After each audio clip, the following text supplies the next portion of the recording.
I think, yeah, it's been a wonderful kind of harmony of both my career and my voluntary role here at the Railways. I'm a concert lighting designer by living, so I work with pop stars from Ollie Murs to Anastasia.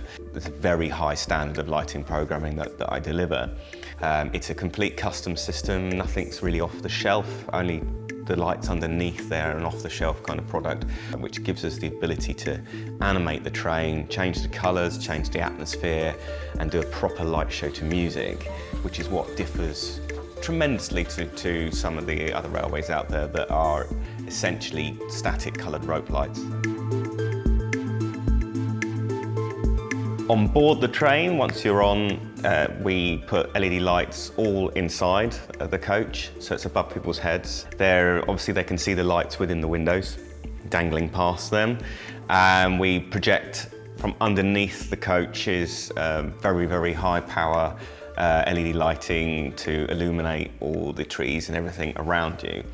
There then is an audio score that runs around it. It's a DJ mix that's then narrated in a rather comical fashion by X Factor's voiceover man, so a very recognisable voice. Finally, the piece of the resistance is the fact that everyone gets one of these wristbands. They don't just randomly change colour, they are remote controlled, so passengers actually become part of the light show. So we managed to carry over 35,000 people on 180 round trips. So roughly there's about 14,000 individual LEDs per train. So this is another unique thing to our railways. We actually run 2 trains at once. One departs from Alresford, the other one departs from Alton, and they actually cross halfway, which is a bit more cool for the passengers to see. And each train roughly takes us, it's 3 days dressing the coaches, and then we'll spend a day dressing the locomotive, and then as a final day, we put it all together, test it, and run it up and down the line. So you're looking at a total of 5 days per train. So we ran 33 nights, and that was roughly 180 trips. So that equates to about 3,600 miles between the 2 trains. Yeah, that's right. So it's the biggest event we've held so far. And looking at this coming year, it's going to be worth about a third of the revenue we're going to receive in the entire year. So very important from our perspective. Okay, well, we're currently still in the design process of adding new things in for this year. I really want to explore something more for the passengers to see outside.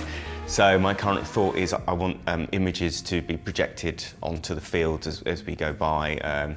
Maybe even have, Spot the Rudolph or something that's projected. A different theme as well. So at the moment it's heavily Christmas music.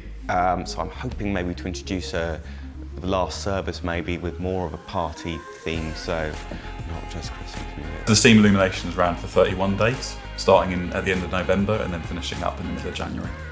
So we were overwhelmed by the amount of positive responses, the amount of positive feedback we got from people that came and visited us. So whether they were riding on the train, getting to use the wristbands, or whether they just came to watch from Ropley, where we had a viewing area. In general, I really didn't see much at all. I kept an eye on a lot of the comments on social media. There was probably one, obviously a lot of the real enthusiasts, they're very passionate about the history and think it should be, and I think I did see one comment going, oh no, it should be just a historic railway museum, which most of the year it is, and this is the opportunity for us to do something a little bit different and earn that revenue to keep doing the museum the rest of the year. We're able to earn over £500,000 from the event, and all of those, all the money that comes from that goes straight into keeping the railway operating. So from maintaining and restoring the coaches, making sure we've got the right skills from an engineering perspective, and a myriad of other things that end up costing from a heritage railway perspective. So really important that we make the most out of those events, because they give us the funds we need to be successful across the rest of the year. It also really helps put the railway on the map from an advertising and a marketing perspective, and just people being able to come have a really good time on the railway and then go and tell other people about it. It's really important from our perspective.